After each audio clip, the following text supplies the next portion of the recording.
สบายดีเด้อทุกคนสบายดีจากสตู K9P ทุกคน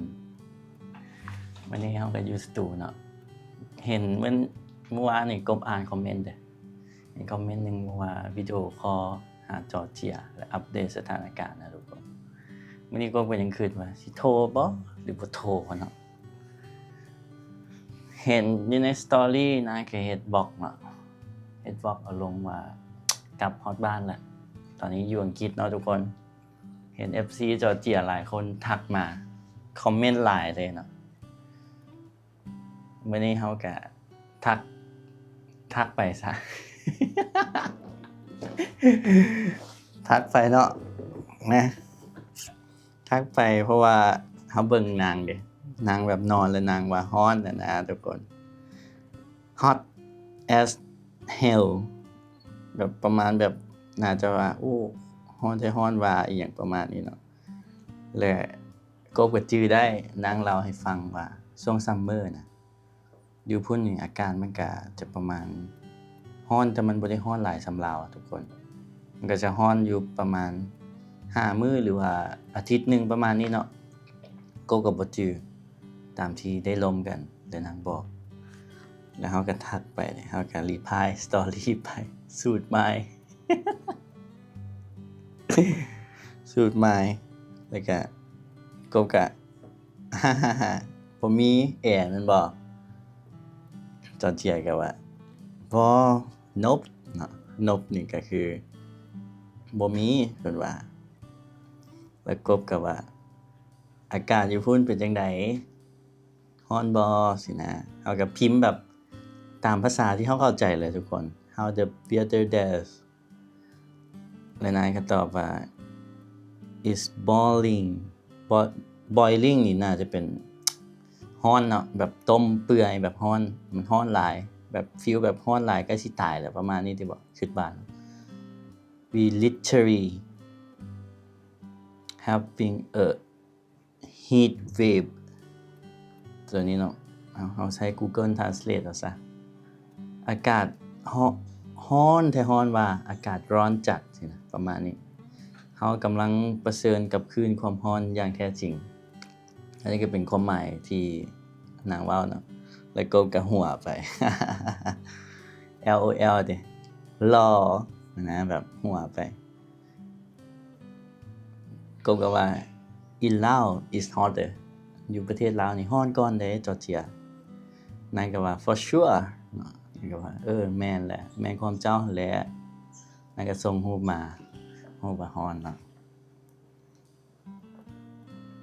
เอาต่อเนาะอันนี้สิว่ายังบ่โทรใช่ทุกคนจะเอาแชทให้เบิ่งก่อนเฮาก็บ่ได้ติดต่อกันดนเนาะตั้งแต่นางไปเที่ยว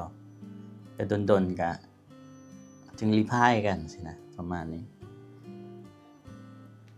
ตัวนี้ตัวที่2ทุกคนแชทตัวที่2จอร์เจียก็คือ is hard fuck through the UK is not made for this ความหมายน่าจะประมาณว่าบ่ฟ้า Google Translate แบบมันร้อนอีหลีแบบมันโคตรร้อนเลยหั่นน่ะทุกคน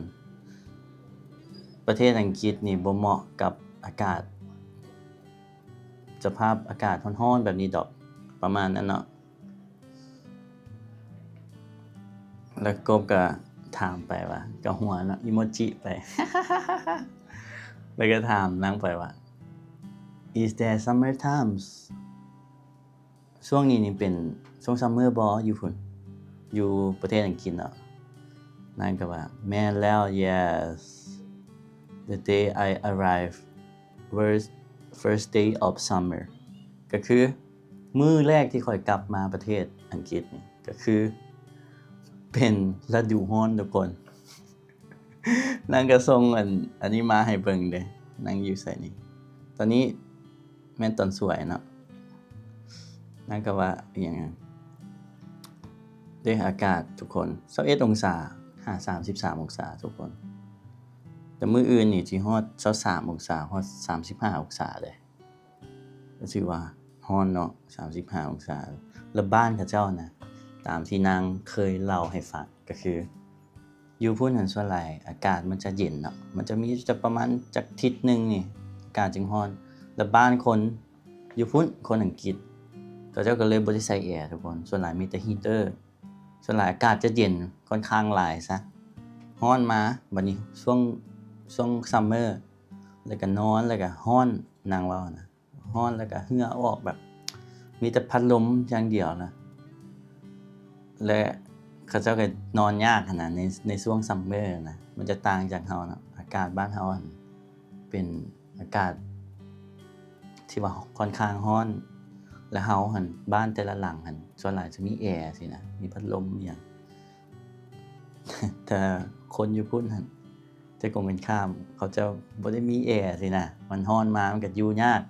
บางทีพัดลมก็บ่มีซ้ำนางก็เคยบอกอยู่เรื่องนี้แต่เห็นเบิ่งนี่วันศุกร์นี่ฝนตกนี่19องศา26องศามันแบบมันร้อนแป๊บเดียวนะทุกคนแล้วนางก็บอก this is our summer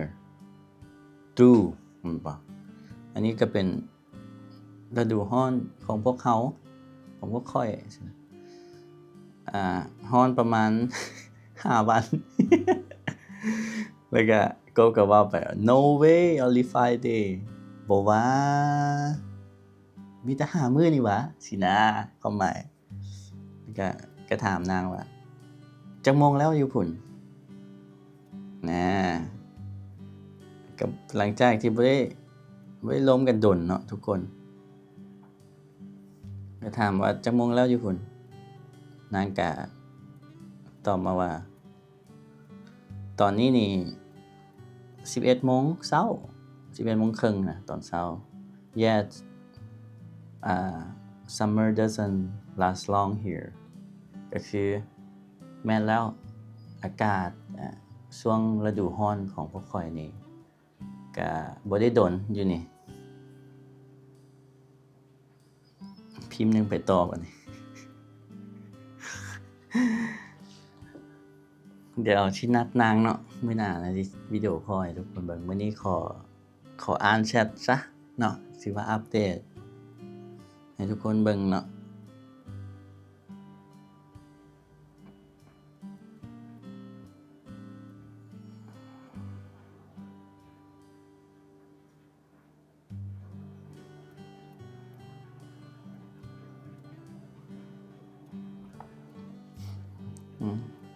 ก็ตอบนางไปว่า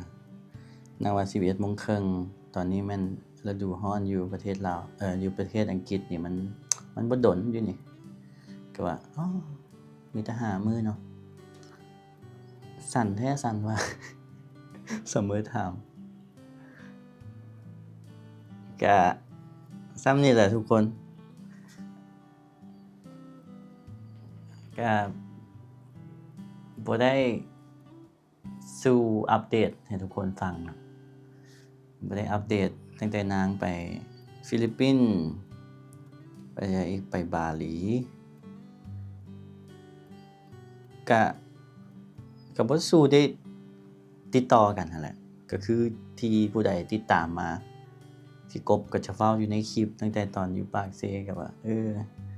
นางก็ไปเจอหมู่ใหม่อีหยังนั่นเนาะก็บ่ได้สู้ทักหาก็บ่ฮู้สิทักจังได๋ทุกคนมันเป็นฟีลที่แบบสิว่าจังได๋วะสิว่าสิจีบมันก็บ่แม่นเชิงจีบสำหรับเฮานะคันสิเทกกันสิทักหากันทุกมื้อมันก็จังได๋นะทุกคนมันเป็นความรู้สึกที่แบบสิไปต่อก็จังได๋สิกลับก็จังได๋มันก็จะฟีลแบบครึ่งๆแบบเป็นหมู่กันบ่เฮาสิไปทักจีบเขาจังซั่นมันก็จังได๋เนาะเฮาเป็นคนผู้ชายลาวเด้เฮาก็สงวนโตนนิดนึง แต่ก็มีคิดฮอดเลยเนาะคิดฮอดแต่ก็มีแต่เบิ่งสตอรี่กันเฮ็ดหยังนางก็จะกดใจกดเลิฟให้อยู่เนาะอยู่ใน IG นั่นนะทุกคน แต่ก็คือทอดนางอยู่คือทอดนางนั่นแหละคือทอดที่แบบเวลาถ่ายคอนเทนต์นี่อย่างเนาะอยู่นำกันม่วนแล้วเขาก็ได้พาคนยุโรปสินะไปหันไปนี่เนาะมันก็คักดีทุกคนคอนเทนต์มันก็มีอย่างให้ทายหลายๆที่น่าสนใจแล้วก็ได้อีกอย่างก็ได้ซ่อมคิดอีกมันก็ดีเนาะช่วงนี้ก็จะเห็นแต่กบอยู่ในห้องแล้วก็เว้าประเด็นใดประเด็นหนึ่งเนาะคันเขาคิดคอนเทนต์บ่ออกเขาก็จะเอาคอมเมนต์ของทุกคนมาตอบหรือมาเป็นประเด็นที่เขาจะล้มกันเนาะทุกคนบ๊ายบายเจอกันคลิปหน้าทุกคนตอนนี้ก็เกือบ6 โมงแล้วสิออกกำลังกายกันเนาะบ๊ายบายmiss you มั่ว หยอกคิดฮอดเมื่อเนาะคิดฮอดบ๊ายบายทุกคนเจอกันคลิปหน้าบ๊ายบายเด้อถ้ามาคลิปนี้กดไลค์กดแชร์กดติดตามที่สำคัญอยากให้กบวิดีโอคอลไปลองคอมเมนต์มาหลายๆเพิ่นเนาะแล้วเขาก็สินัดนางว่าสิโทรจักโมงน่าจะโทรช่วงนี้แหละเพราะนางก็อยู่พุ่นก็เป็นตอนเที่ยงเด้อตอนเที่ยงอยู่อังกฤษเนาะถ้าเบิ่งเอาสิได้โทรหรือบ่ได้โทรถ้าคอมเมนต์ทุกคนคิดฮอดจอร์เจียหลายก็สิโทรเนาะบ๊ายบายทุกคนเจอกันคลิปหน้าเด้อทุกคน